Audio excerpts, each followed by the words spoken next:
So if you come on YouTube, gang, most likely you're not in the stream. And what the fuck are you doing? But anyways, today we are reacting to Horrible Anime Dads by CJ the Champ. Now, I'm not gonna lie, bro. I love watching CJ the Champ videos. The only bad thing about CJ the Champ, bro, is that this nigga legit take forever to post. Like, I'm talking about this nigga post, bro, what the fuck? What's wrong with my buying, chat? I'm talking about, bro, this nigga will post, boom, post this week, might do 2 uploads this week, nigga, then he don't post the rest of the month. Like, what the fuck? But hey, bro, his videos are always a banger. And let's get into it. Leave that fatherless, and I'm on to the next. And I ain't looking back when I leave. Leave that fatherless, and I'm on to the next. And I ain't looking back when I leave.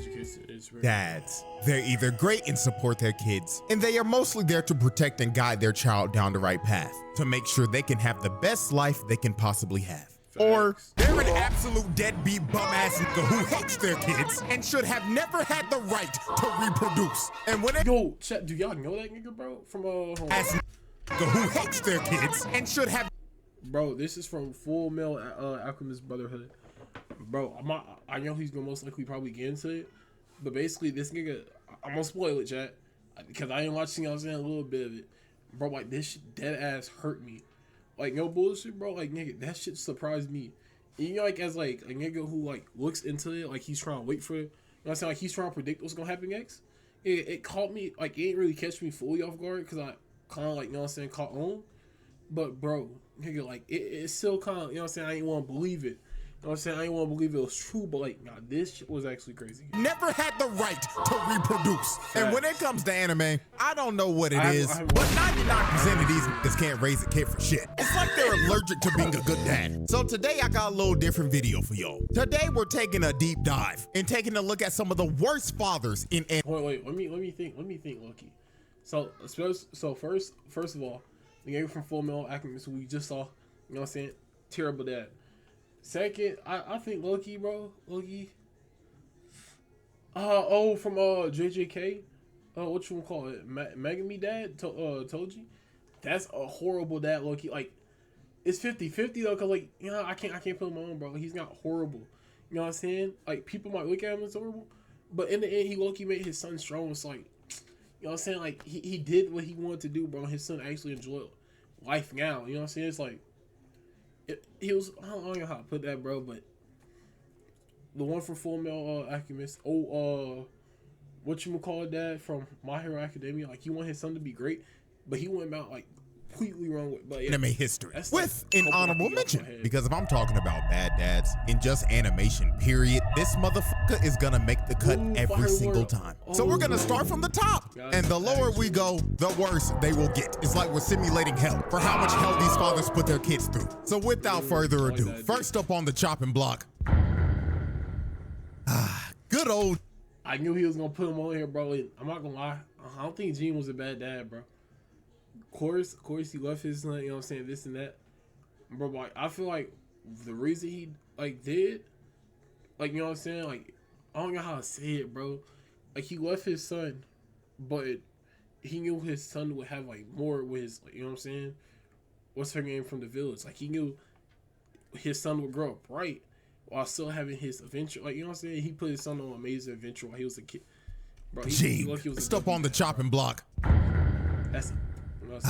Good old Jing. Now we're starting off with Jing because everybody else on this list is 10 times worse than him. But it doesn't change the fact that this man Jing is the king of the deadbeats. Like, when it comes to deadbeat dads in anime, Jing is easily the first nigga everybody thinks about. And I mean, the evidence is there. I mean, we all know the running joke. This man dropped his son off at his cousin's house and named him Gone, because that nigga was gone 30 seconds later. This man is a stereotypical dad that went to go get milk and never came back. Bro really dropped off a whole baby and the child support bill on Mito because you knew he wasn't trying to pay that shit. And I ain't gonna lie, if Jing was my dad, I really hate this nigga, because if he passed this ziggity zag ass hairline down. Nah, I'm not gonna lie, bro. I ain't gonna lie, but I feel him on that. I'm like, nigga, if this was my dad, bro, I want to kill this nigga, bro. Like, I want him go erase. But you know what I'm saying? Like, look at it from like Gun's point of view, bro, like who he became, it helped me, out, bro. boy, Like, I'd be sick. This man deserves the absolute worst for making his son inherit this shit. But besides all this man didn't come to see his son or contact him for 12 whole years. The only stuff he left for Gon was a cassette tape, a rusty ring, and a memory card for a PlayStation off of Craigslist for a game that he created that you could die in. I kid you not, the nigga deadass left a message on a cassette tape that said, "Hey, Spark. So, you wanna find me? Well, I don't wanna see you, little nigga. Matter of fact, don't even chase me, little nigga. I'm gonna be so real with you. But if you do become a hunter, then beat this game that I made called Greed Island. It's basically Sword Art Online. So that means, don't die in that bitch." Oh, Jesus! I think somebody just died. But, you'll be fine. Anyways, though, you beat that? Real spill, bro. If you really look at it, bro. If you really look at this, bro. Gun and Killer was the first people ever beat that game. Ever beat it. It's been out for years. Like, it's been out for years, and they're the first people ever beat it. I look, you think that's kind of crazy, bro. Maybe finally talk to you. That's kind of crazy. They did have help. But still, bro. But I'm gonna be so real with y'all. The shit that really pissed me off about Jing in the moment that showed everyone that this nigga ain't shit was when Gon was in the hospital. Now, Gon was fighting for his life after his fight with Pito. He was on life support and he was about to die. And Jing did not bother to visit him once when he was literally across the street. Not even a 5-minute walk. The lazy bat. I'm not gonna lie, gang. I ain't got finished Hunter x Hunter. Ain't gonna lie, bro. Ain't gonna lie. Everything I said, y'all might have to cross out, gang. I ain't not finished this show. I should finish. Esther didn't even want to go to the hospital to see his son that could have died. Damn. Like I'm telling y'all, when Leorio called this man out in front of everybody, it was pure satisfaction. Bro got on the mic and was like, I got a question for Mr. Jing. Hey yo, why haven't you gone to visit your son, you bum ass nigga? Damn. You deadbeat, musty, dressed in rags, bitch. You want to answer a question for people you don't even know. Meanwhile, your own flesh and blood is about to die. So answer the question, hoe ass nigga. Why have you not gone to see your son? And after Leorio called him out, Jing replied with, "Man, he got enough friends. He'll be fine. Did he even say he wanted me to come in the first place?" And the fact that this man Jing said that, does he even want me to come? Chat, everything I said, bro. Everything I said, bro. Gang, erase it out your mind, gang. Erase it. Chat, I might just quit myself. While Gon can't even say that shit because he's in a coma? Piss Leorio off to the point where he said, "Fuck it," and swooped on this nigga, lifting him out of his seat with a Shoryuken. And when this happened, I kid you not, everyone in the room cheered because they all knew that this nigga was a bum. Everyone was happy when Jing got laid out. And then the icing on the cake of Jing just being a deadbeat is when Gon woke up and was so happy to see his father. This man was crying and was so happy to see his dad. And look at this man's face. Is this the face of a man that wants to see his son? Hell nah! He thinking in his head, damn, do I have to actually be in this little nigga's life now? And I gotta pay child support now? Oh my God. And when Gon left and said, "Can we talk again?" this man Jing was like, I don't know. And everybody in the room booed him, calling him a deadbeat and a bum ass nigga like they should. And this man Jing was ready to swing on everybody like, bro. But yeah, Jing is easily the king of the deadbeats. But like I said earlier, there are dads 10 times worse than Jing. And next up is a dad that abused his whole family. Bro, he might be king, bro. Ain't gonna lie, bro. I watched like season 1 and 2 game. I should have never spoke up.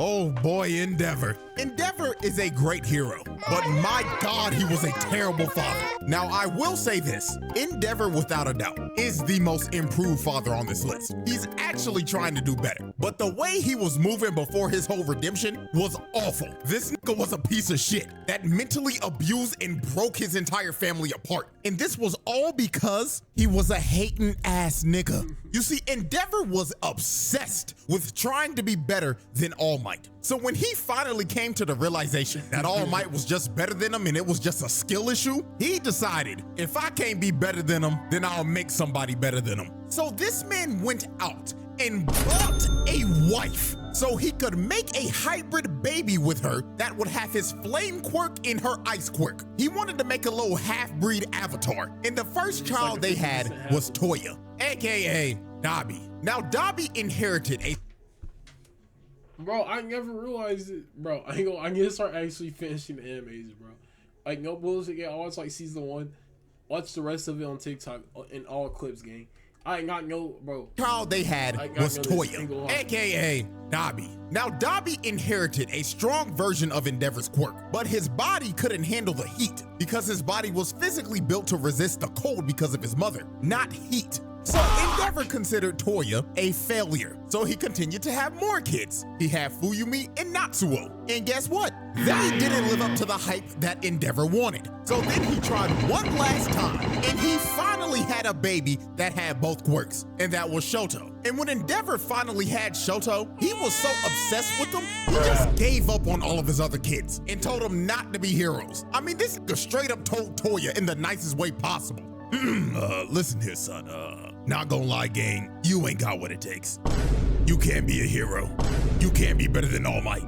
Just give up. And this was the start of this family just— Oh, Chet, this is actually terrible, bro. This is actually terrible, bro. This is like if you took Project LeBron to the next level, bro. Like, this is like if you actually took Project LeBron serious, game, and you actually tried to make Project LeBron, bro. Like, where you don't stop until Project LeBron come out, bro.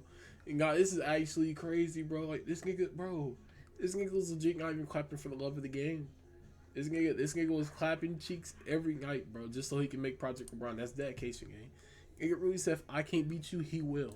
Breaking apart because after Endeavor told— Lucky, is this little LeVar Ball loves dedication? I feel like LeVar Ball lucky got lucky, gang. He went 3 for 3. This nigga went 1 for 4. Wait, Dobby, the 2 siblings. Man, so no, he went 1 for 5, 20%. And this was the start of this family just breaking apart because after Endeavor told Toya this, he straight up tried to swing on baby Todoroki. So after Toya tried to swing on his baby brother, Endeavor straight up told his wife, keep Shoto away from the other kids and don't let Toya out of your sight. So this is when he just started to neglect his other kids, and the only kid he cared about was Shoto because he was his perfect creation. So he put Todoroki through some hellish training, like he was beating this little nigga's ass. And when his mother came in to try to stop him, he just hip slapped her right in front of his kid. And this wasn't even the last time he hit his wife, because one day Toya came back to his dad and told him, oh my God, Pops, I've been training right. And not gonna lie, gang, I think I understand it now. You should come watch me, Dad, please. And when Endeavor heard Toya was training again, he went to his wife and slapped the shit out of her right in front of his kids and started yelling at her and cussing her out. And this was the start of Todoroki's mom's mental health just declining because every time she looked— Yo, chat, this is actually evil. This is actually evil, bro. You're telling me this nigga ain't get no supervillain charges? Yeah, they're locking up the wrong people again. They're low-key locking up the wrong people, bro. Bro, this shit is crazy. Right in front of his kids. Like, bro, it's crazy. It's one thing just to do it. It's another thing to do it in front of the kids, bro. Like, that makes it 100 times worse. It started yelling at her and cussing her out. And this was the start of Todoroki's mom's mental health just declining because every time she looked at her kids, she saw Endeavor. And this led to Todoroki's mom throwing boiling water on Todoroki's face, giving him the Zuko scar because she straight up snapped and tweaked out because she couldn't even see her kids the same. Her mind was broken. So he straight up threw her in a mental insane asylum. And then since he completely neglected Toya, Toya went up in the woods thinking his dad was coming. And when he realized he wasn't, his emotions took over and his flames became out of control. And it ended up starting a goddamn California forest fire. Man's burnt down the whole forest and Endeavor thought his son was dead. Just for all for one, to find his son who was burnt to a crisp and make him a whole supermax supervillain. Nigga turned him into a D1 tweaker. So yeah, this man Endeavor mentally— Bro, Endeavor gang, he got it, bro. He dead guy, bro. This nigga is actually evil, bro. Like, he should have been tried as a supervillain gang. Like, bro, but like, he kind of did care when his son, like, when he thought his son died, but like, at the same time, he didn't really go check, though, bro. Like, you should have been there. Ain't gonna back game. And physically abused his entire family and pushed them to their breaking points. All because he was a hating ass nigga that wanted to surpass All Might. But you see, Endeavor is crazy because he didn't want to just surpass All Might. He wanted his son to. Like, gang, this is next level projection, bro. Because he was a hating ass nigga that wanted to surpass All Might. But you see, Endeavor is not the only father that we're covering today. That was a firebender and caused their son to get half their face burnt off. Because now it's time for our honorable mention. In Albion, no matter where you go or what you do, your mouth will accompany you on your journey. Chat, even though he was a fucked up human, fucked up father, fucked up husband, fucked up person in general, bro, do y'all really think that he should, you know what I'm saying, not be considered as the best king of all time though, bro? Like, he low-key was a fire ruler, gang. No pun intended. Like, he low-key was a reason for a lot of son things, to get half their face burnt off. Because now it's time for our honorable mention. Now, y'all should have known damn well, if I'm making a video about bad fathers, this man Ozai will make the cut every single time. Ozai is just flat out one of the worst fathers in fiction. This man is an actual evil narcissistic psychopath. And the way he treated his kids, whoa boy. There was a reason Zuko was a depressed dickhead and Azula was a psychopath. It all goes back to their father. So first, let's start off with Zuko. And we have to dive all the way into the comics for this. Now, the whole family was having dinner, right? And Azula was talking about how she set her firebender's teacher's pants on fire. So Ozai, of course, was glazing Azula because she was clearly his favorite child. And he was straight up enabling Azula's bad behavior. Talking like, your teacher sounds like a fool. I'll have him sent back to the colonies. So Zuko chimed in and said, he's not a dummy. He just thinks that proper firebending has to start. Ozai cut Zuko off and he is pissed. And he says something that he got mad at his son for talking. After his dark Ozai cut Zuko off and he is pissed. And he says something that a father should never say to their child. He told Zuko, how dare you lecture your sister on firebending? You know, little nigga, let me let you in on a little secret. When you were born, we weren't sure if you were a bender at all. You didn't have that spark in your eyes. I plan to cast you from this palace. How embarrassing for a prince of the Fire Nation to have a non-bender as a firstborn. Lucky for you, little nigga, your mother and the Fire Sages pleaded with me to give you a chance. Azula, on the other hand, never needed that kind of luck. She was born lucky. You were lucky to be born. Bro, the fact that they ain't gonna put a bar at the end of it, bro. The fact that they ain't gonna put a full-fledged bar at the end of it, bro. It makes it 10 times tougher, no bullshit, bro. Like, the fact that he actually put a fucking, you know what I'm saying, a lyric game. It really said she was born lucky. You were lucky to be born. Nigga, that's a quotable. I don't care what you say. It was fucked up him saying it to his son, baby, no shade, but nigga, that's a quote. Nigga, that shit go in the IG captions. So fuck. Nigga, be like, most of these, I was born lucky. Most of these niggas was just lucky to be born. Bro, that's an IG quote. You can't tell me that's not an IG quotable, gang. Yeah, he was lucky talking. It was fucked up that was his son, but he was saying that shit though. As a firstborn, lucky for you, little nigga, your mother and the Fire Sages pleaded with me to give you a chance. Azula, on the other hand, never needed that kind of luck. She was born lucky. You were lucky to be born. This man snapped on his child at the dinner table, bro. He basically told Zuko that he ain't shit, and you were lucky that I felt like blowing your mama's back out to make you. But it just keeps on getting worse from here, bro. Because the next awful thing he did to Zuko was, of course, the Agni Kai. So this all started in a war meeting. So this one general came up with a plan that would have an entire division of new Fire Nation recruits be used as bait to distract the Earth Kingdom's forces so a better division could attack from the rear. Now, obviously, this plan is terrible because they're literally throwing new recruits out there to die. So Zuko spoke up and said that this plan was straight garbage and you're sacrificing and betraying loyal soldiers of the Fire Nation. And when he said this, all the generals just stopped and Chat, what would have been y'all like idea on how to get into the Earth Nation? Low-key, bro, I feel like the best late game is like what I'm saying, like infiltrate from the inside, like win from the inside out. Cause like, bro, once you get inside, gang, it's not really much they can do. Like from the outside, if they know that you're coming, like playing big armies, like you know what I'm saying, like bringing big armies, it's kind of dead. I feel like if we're talking about, you know what I'm saying, in this world, not like real life, this probably won't work. But like, in this world, I feel like if I was one of the firing nations, you know what I'm saying, like generals, the bullshit idea that I'm coming up with, our 5 strongest men, you know what I'm saying, somehow infiltrate the place. You know what I'm saying, we gotta think something through, but somehow get inside. That after those 5 strongest ones are inside, what you will call it, we have like armies surrounding it, right? Once they give out, you know what I'm saying, a little signal, like some probably like a little fire in the air, after they started the attack and took out some of the biggest peoples, boom, they can start destroying the actual place from the inside. So when they're destroying it from the inside, you know what I'm saying, causing ruckus, by the time they get all of the, you know what I'm saying, not all of the troops are gonna be out, of course. You know what I'm saying, like a good amount to where they're discombobulated. Boom, that's when you know what I'm saying, attack right there. Because the ones that are holding the wall up, they're probably, you know what I'm saying, might have to go help out. Because they're usually the smaller ranks. So if it's like an NC affair, it's going to probably be them. So boom, you know what I'm saying? Something like that.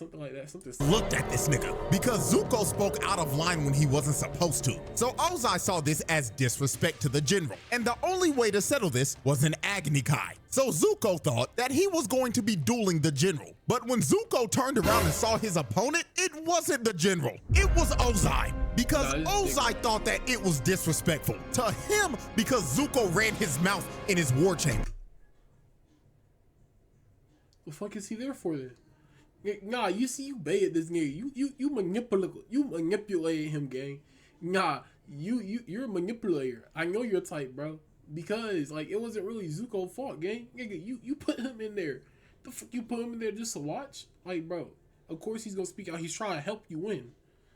Hey, bro. So it was disrespectful to him because Zuko ran his mouth in his war chambers. So Zuko was pleading to his dad like, "Dad, please, I'm sorry. I didn't mean it as disrespect." But Ozai was like, "Stand and fight with Zuko. Don't be a bitch. Stand up and fight for your honor." So Zuko refused to fight Ozai, and Ozai proceeded to burn half of his face off in front of a live crowd. And then after he gave Zuko his scar, he banished him and forced him to have this ugly as a bald ponytail that nobody should ever be forced to have, and told him, "Don't come back till you find the Avatar, who has been missing for over 100." Yeah, bro, he had no intention of fighting him, gang. That nigga basically said, "Don't come back till you find a unicorn," gang. Nigga basically said, don't come back until you have Bigfoot left foot. Like, no, bro.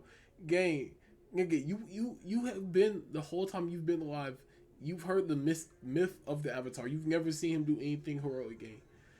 Before that, they probably didn't see that nigga do anything heroic, bro. They probably only lived up to like 60, gang.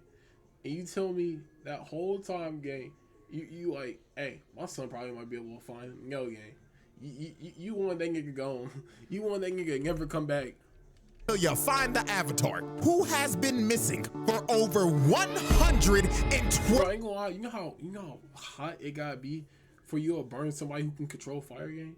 Like they already got like fire resistance. You know how hot it has to be for them to get actual scar from 12 years. Ozai was basically telling them, "Don't ever come back, little nigga. And the only way you're coming back is if by the grace of God you get lucky to find a little bald nigga that has been frozen for over a century." Now let's move on to Azula. Ozai made Azula do all of his dirty work. This man just sat on his throne the entire series and sent his 14-year-old daughter to take over the entire Earth Kingdom while he just sat there and didn't do shit. Then he took Azula's plan for Sosin's comment that she made and straight up left her out of it. Nigga said, "You can stay here and be Fire Lord while I go burn the world." And when he left his daughter to be Fire Lord, she went off the deep end and spiraled into madness while this nigga was having the time of his life burning the entire world. Ozai, without a doubt, is one of the worst fathers of all time. Bro, this guy is just like a bad great hat. Yeah, that's a bad human, bro.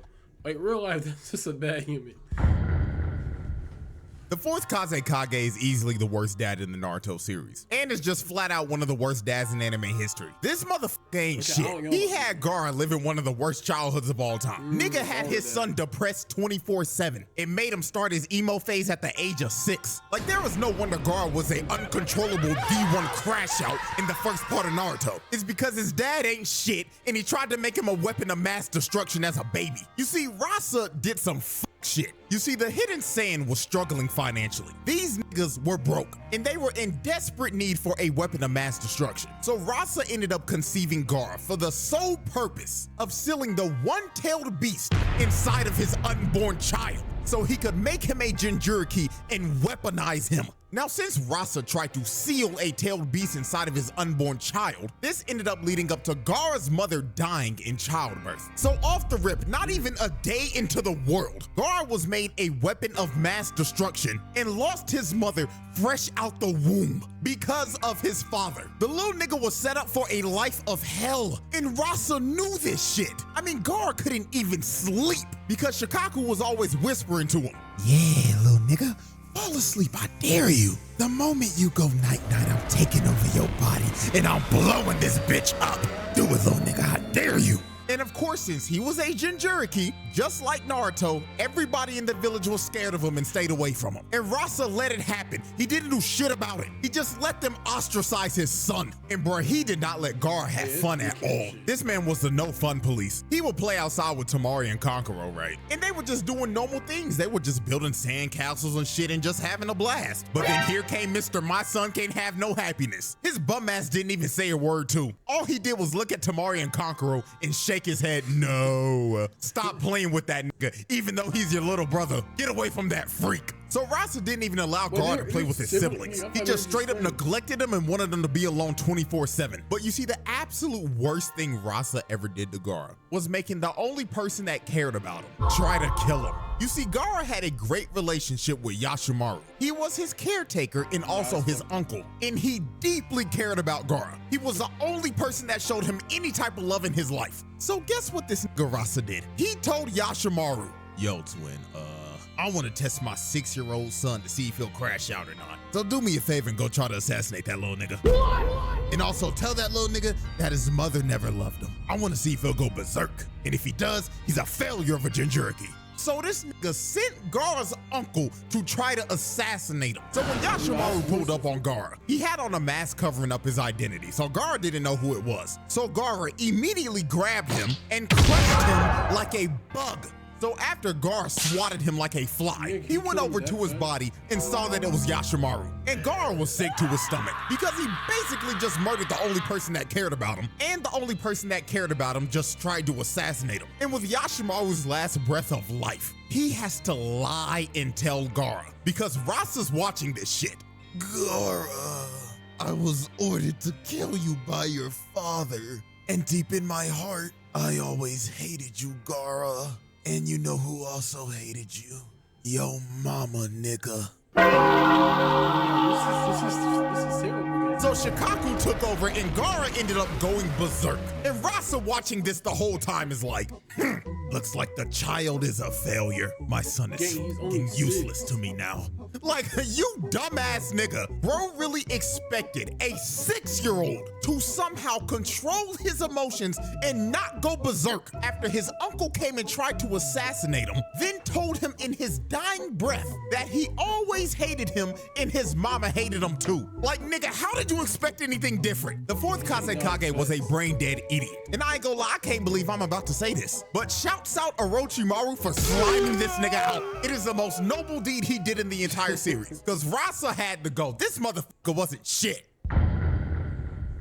Now, when it comes to who's the biggest sack of shit in One Piece, obviously you know you got your celestial dragons and everything. But right under them is this motherfucker Judge. This man had Sanji living in hell, all because he was a normal human being. You see, Judge wanted all of his kids to be perfect weapons for Jarma 66, and he went to the lengths of genetically altering his kids to the point where they would lack any type of sympathy. He wanted them to be emotionless weapons because Judge was a warmonger. who terrorized the North Blue and wanted to conquer all of it to restore the German Empire to its rightful glory. Now, Sanji was the oddball of the family because he actually had emotions and was just a regular human because of his mother. Because when she was pregnant, she took a drug to try to stop the genetic mutation that Judge was trying to do to their kids. Now, this made her bedridden and she ended up dying because of this. And it only worked for Sanji. His other 3 brothers was some emotionless dickheads because of the genetic mutation. So Judge put all of his kids through intense training. And during this training, Sanji always fell behind. So when Sanji was basically failing every single training exercise, Judge became disgusted with Sanji. He was so disgusted with this little nigga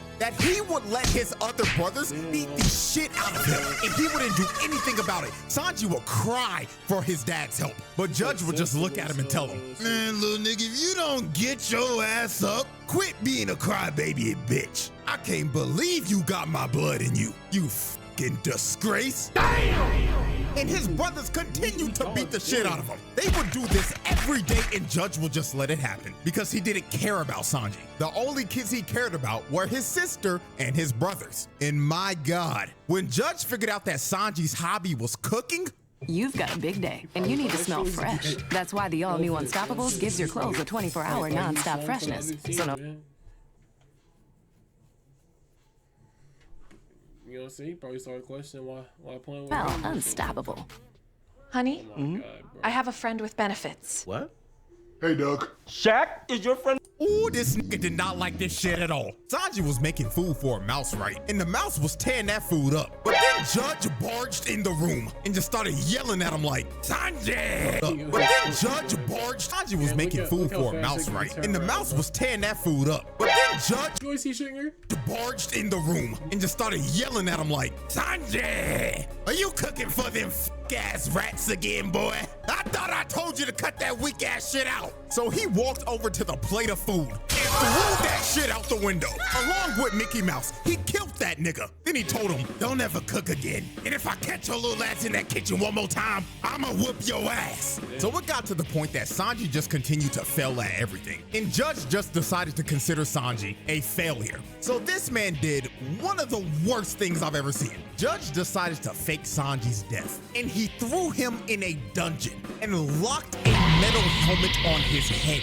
and just locked him up forever so he never had to see him again. And he stayed in this cell for 6 months. And while he was in this prison cell, his brothers would go in there and just beat the crap out of him for no reason at all. They would just do this for fun. So this got so brutal that his sister couldn't take it anymore. So she just broke him out so Sanji could run away. Now, when Sanji was trying to make his great escape, Judge found him trying to leave. So Sanji stood up to Judge and told him, "I'm leaving, old nigga, and there's nothing you can do to stop me." And Judge just looked at him and said, "Okay, don't hit your head out the door, little nigga."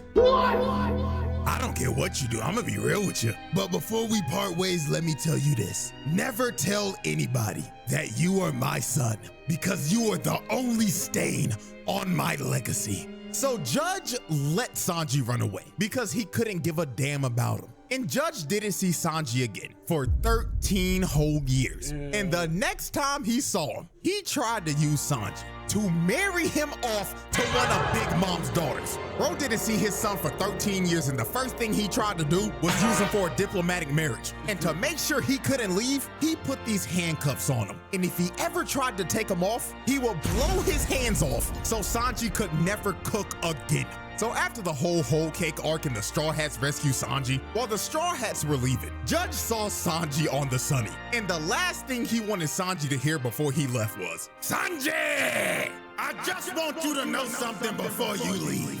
You still ain't shit, and you never be shit."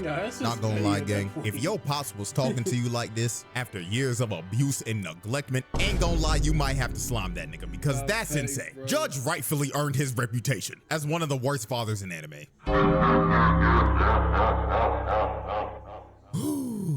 Oh boy, oh boy. Ladies and gentlemen, we've reached the final father we will be covering today. And this motherfucker Show Tucker is arguably the top 1 worst father in anime history. In my personal opinion, he's the worst. Yeah, because like all the kids, even though they were neglected, this and that, at least they still got to live their life. You know what I'm saying?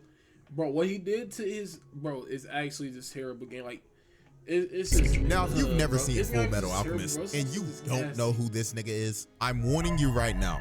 This shit is about to get dark. So, Sho Tucker was a state alchemist that was known for his work about chimeras. And Sho famously got his state alchemist license for making a chimera that could speak the human language. And he did this 2 years ago. So when we first meet Sho, he just looks like an average run-of-the-mill middle-aged dad who's had a couple of midlife crises. Like, legit, bro, I low-key expect nothing about him, gang. Like, low-key, I thought this was just an average, you know what I'm saying? You know what I'm saying? Just like a little side quest. Like, low-key, I thought it was going to be like a little 2-episode part. You know what I'm saying? Nothing really too crazy. Like, you can understand, gang, like, the series is just starting. Like, nigga, this is still season 1, probably like episode 3 or 4. Like, nigga, we're still getting new to the characters, bro. As we can Like, see this clearly is- from his hairline, because that shit's receding like a motherfucker. But Sho had a daughter named Nina and a dog named Alexander, and they looked like a pretty happy family. Now, the house was nasty as hell. The dishes are like they ain't been washed in a week, and the shelves are like they haven't been dusted in ages. And the dishes... A week? No, this shit at least a year, gang. Nigga, I think you saying a week is generous, bro. Nigga, you want to tell you how I know this shit been here for longer than a week? Not only because the sink look like it's still there, it hasn't been used, but nigga, also because they've been using the 1 spoon, 1 bowl technique, gang. You got, you know what I'm saying, cook, eat something. You got that one spoon right there, that bowl. You know what I'm saying? You wash that out real quick. You ain't gotta do all the dishes, bro. After you done, you put that bitch right back where it was. You know what I'm saying? Baby gonna say I didn't use the method, bitch. I damn near invented the method. So like they ain't been washed in a week, and the shelves are like they haven't been dusted in ages. And Sho says the reason why the house is like this is because his wife left him and his daughter, and she left them 2 years ago. So after Ed Told you it's been some years, gang. You know what I'm saying? Nigga, I can tell it's been some years, bro. And not only is that crazy, gang. Nigga, so what? You just don't know how to wash dishes? You wasn't programmed for that? You know what I'm saying? She left, nigga, you just forgot how to do anything? and Al met Sho the first day. When they were leaving, Sho was informed that assessment day was coming up. And assessment day is an evaluation to see if you can keep your state alchemist license or not. And last assessment day, Sho laid an egg. That nigga failed. So this next one coming up was make or break for Sho. Because if he did ass on this next test, he would lose his state alchemist license. So the next day Ed and Al came over, they came and played with Nina and Alexander. Cause Nina was sad because her dad was locked up in the lab the whole day. Cause he was contemplating what could he possibly do to pass the next evaluation day and not get fired. So Sho came up with one of the most sick, vile, disgusting, disturbing ideas ever. When Ed and Al left on the second day, this nigga told Nina, "Hey Nina, I've got a great idea. Do you want to play with Daddy tomorrow?" And of course Nina was happy because she was finally gonna get time to spend time. Bro, you see, bro, like, I didn't think it was nothing crazy, bro. I thought he was just, you know what I'm saying, coming to his senses. He want to be a dad now. I'm like, okay, bitch, you know what I'm saying? I see you, ho, you know what I'm saying? I see what you're trying with to her do. dad. And of Because course it was just like the whole like time before that, it was basically saying how he never plays or this and that, ever spends time because he's always working in the laboratory. So I'm like, okay, you know what I'm saying? What you gonna call it? The main characters. I'm like, they probably just got to him, you know what I'm saying? Probably made him realize he got to spend time with, you know what I'm saying? Nina was happy because she was finally Well, gonna it was get our time role. to spend time with her dad. But this was not gonna be fun father-daughter time like Nina thought she was about to have. Because the time she was about to spend with her father was about to change her life forever. Build stronger. Oh my God, CJ, I love you, bro. I love you. But what the fuck is up with all these ads, my nigga? Damn, nigga, you run more ads than nigga on Twitch. Like, nigga, damn. Bro, I've been seeing mad YouTubers use that. They must have put the AdSense up. Shit, you must not be making as much as you used to, bro. Cause I'm talking about, I'm seeing an ad every 5 minutes, every video I watch. These niggas about to make me buy premium. The fuck they talking about? How you're doing? Damn, bro, it's long ass ads too, bro. I don't got like the little 5-second skip. I hate they patched the method, bro. Third day. Change her life forever. So Ed and Al come back on the third day. So when they first came in the house, nobody was there to greet them. So they decided to look around to see if they could find anybody. So they went down to the laboratory and they found Sho in there with some type of creature. So Sho greets them and tells them, "Boys, I finally done it." I've made a chimera that can speak and understand the human language. So at first, Ed and Al were happy for him because this looked like the scientific breakthrough that Show needed to pass evaluation day. Bro, So Show I told. think that's when I realized, if I remember right. Like right there when I saw this game, I was like, no, you know what I'm saying? Like I'm already thinking that he didn't, you know what I'm saying, combine the two. I'm already throwing up in my head, bro. But I'm trying to like hold it off. Be like, Understand the human language. So at first, Ed and Al were happy for him because this looked like the scientific breakthrough that Show needed to pass evaluation day. So Show told the chimera to introduce yourself to Ed. So the chimera started speaking to Ed, saying, "That person, Edward. That person, Edward." And then the last thing the chimera says made niggas sick to their stomach. It said, "Big brother Ed." And look at Show. Look at how he is standing. Bro doesn't even look human right here. I'm gonna be so real. So then to make sure Ed wasn't tripping, he asked Show, "When did you get your state alchemist license?" And Show says, 2 years ago. Then Ed asked him another question. "When did your wife leave?" And Show states, let's see. That was about 2 years ago as well. So then Ed asked him one final question. He asked, "Where the fuck are Nina and Alexander?" And he tells him, "Oh, can't you tell? They're in this room with us right now." Oh my goodness! And it all clicked from there. This nigga made Nina and Alexander do the fusion dance and turned them into motherfucking dog nigga. And guess what? The wife? Yeah, she ain't leave, nigga. Show turned her into a chimera 2 years ago. That's how we got a state alchemist license. So Ed slammed Show on the wall. And Show didn't even feel bad about it. This crazy bastard was all smiles and was just saying, "Oh, this is just human evolution. This is progress." So Ed starts beating this nigga's ass.